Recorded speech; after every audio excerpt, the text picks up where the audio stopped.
हमने देखा है कि जो वेस्ट एशिया का कॉन्फ्लिक्ट है, जो वहाँ पे चल रहा है, जो टेंशन चल रहा है, वो उसमें हमने बढ़ावा देखा है। प्रतिदिन हम वो देख रहे हैं कि टेंशन में जो है कोई ना कोई नया डेवलपमेंट आ रहा है और इसका असर हमने देखा है भारत की स्टॉक मार्केट्स पर भी हुआ है। आज हमने देखा है कि निफ्टी और सेंसेक्स जो है वो 1%, 1% से भी ज़्यादा नीचे गिरे हैं आज ट्रेड में। हमने देखा है कि सोने के दाम और तेल के दाम भी बढ़ते जा रहे हैं। तो काफ़ी लोगों का ये सवाल है कि देखिए क्या आने वाले समय में अब वॉलेटाइल टाइम होने वाले हैं, कुछ ऐसे टाइम होने वाले हैं जब हम काफ़ी उछाल और काफ़ी गिरावट देख सकते हैं इक्विटी मार्केट्स में। तो ये सारी बातें डिकोड करने के लिए हमारे साथ हैं जी Chokkalingam, market expert, business economist Sanchita Mukherjee. बहुत धन्यवाद आपके समय के लिए। जी चोक्कलिंगम जी, सबसे पहले तो क्या आने वाले समय में अब इस युद्ध की वजह से हम देख सकते हैं कि और तनाव आएगा मार्केट्स में और वॉलेटिलिटी आएगी नियर टर्म में? आपकी क्या राय है? या ज्यादा मत डर लेना है। ये वार डेफिनेटली रीजनलाइज्ड वार हो जाएगा लाइक यूक्रेन। सो बड़ा कंट्री को बड़ा प्रॉब्लम्स है, चाइना को ग्रोथ इंप्रूव करना, यूएस को इन्फ्लेशन कंट्रोल करना। सो बड़ा कंट्री को बड़ा प्रॉब्लम्स है, रशिया को भी ज्यादा प्रॉब्लम है। Oil is down 25%, 52 week high से। सो therefore मेरे ख्याल से ये war definitely confined to regional countries, बड़ा वर्ल्ड वार नहीं आएगा।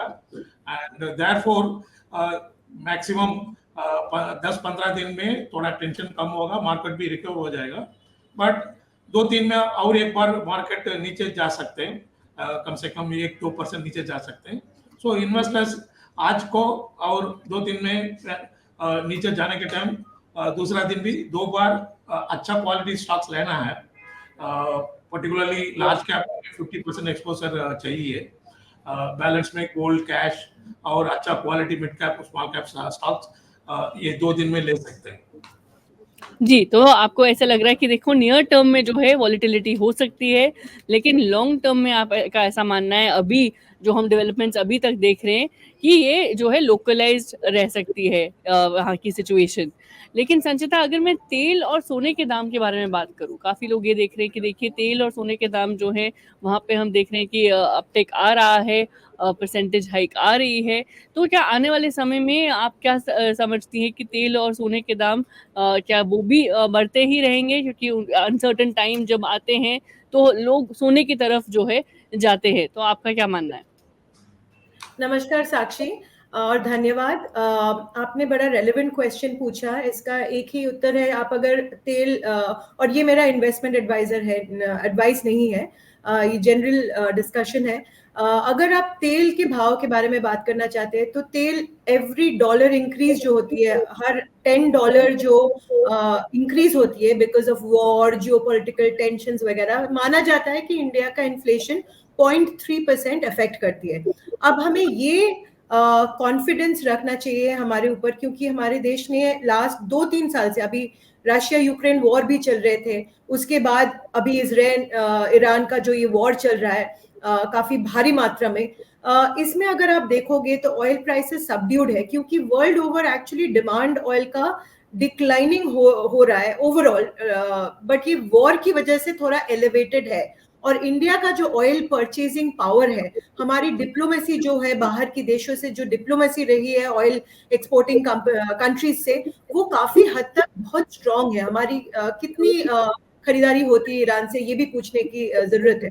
सो इंडिया ने अपना ऑयल बास्केट जो है बड़ी आसानी से, बहुत अच्छी तरह से मैनेज किया in terms of oil prices. और हमारे देश में जो 1.4 बिलियन कंज्यूमिंग जो पॉपुलेशन है, उसको ज्यादा अफेक्ट नहीं होने दिया। सिमिलरली अगर आप हमारे सेंट्रल बैंक एक्शंस को देखोगे, बहुत ही अच्छी तरह रुपये को मैनेज किया है इन टर्म्स ऑफ ज्यादा अप्रिशिएट नहीं करने दिया है, ज्यादा डेप्रिशिएट नहीं करने दिया है। हमारे करंट अकाउंट को बहुत अच्छी तरह मैनेज किया गया है। हमारे फॉरेक्स रिजर्व्स जो इंपोर्ट कवर है ऑयल के लिए, उसको बहुत अच्छी तरह मैनेज किया गया है बाय द सेंट्रल बैंक। सो इस चीज पे तो काफी हद तक कॉन्फिडेंस है।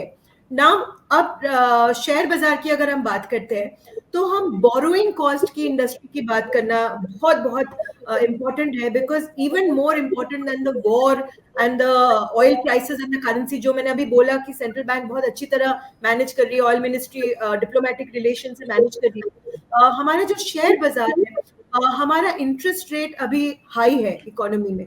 अभी फेडरल रिजर्व यूएस में काटा है, उन्होंने बहुत अग्रेसिवली 50 बेसिस पॉइंट्स काटा है।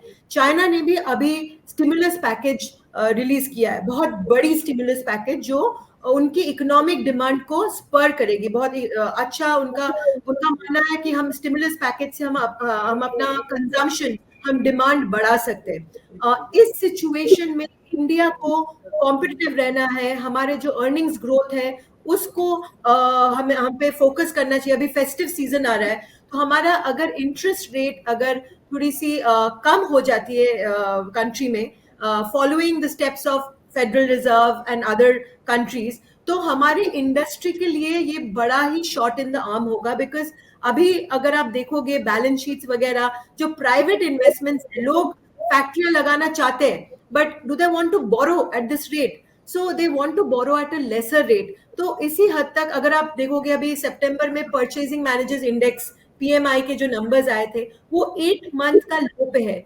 वो क्यों है? क्योंकि लोग अभी हिचकिचा रहे हैं, अभी फैक्ट्रीज वगैरह प्राइवेट इन्वेस्टमेंट्स हो नहीं रही है, बिकॉज बोरोइंग कॉस्ट बहुत हाई है। सो अगर हमारा फूड इन्फ्लेशन चेक में रहेगा, बाकी हद तक सीपीआई भी इज ऑलमोस्ट 4%, तो अगर रेट कट होती है तो ये इंडस्ट्री के लिए बड़ा ही बूम होगा, अर्निंग्स ग्रोथ पे इम्पैक्ट आएगी, और शेयर बाजार लॉन्ग टर्म ट्रेंड में फंडामेंटली स्ट्रांग रहेगा। नियर टर्म वॉल्टिलिटी रहेगी, क्योंकि वॉर्स हो रहे हैं, oil price can affect inflation, inflation से आरबीआई शायद रेट कट ना करे, तो ये सब काफी वे डाउन कर रही है शेयर बाजार के सेंटिमेंट्स पे नियर टर्म। जी बिल्कुल, बहुत-बहुत धन्यवाद आप दोनों को अपने थॉट्स जो है हमारे साथ शेयर करने के लिए, और हम इस सिचुएशन को ट्रैक करते रहेंगे। धन्यवाद। Thank you.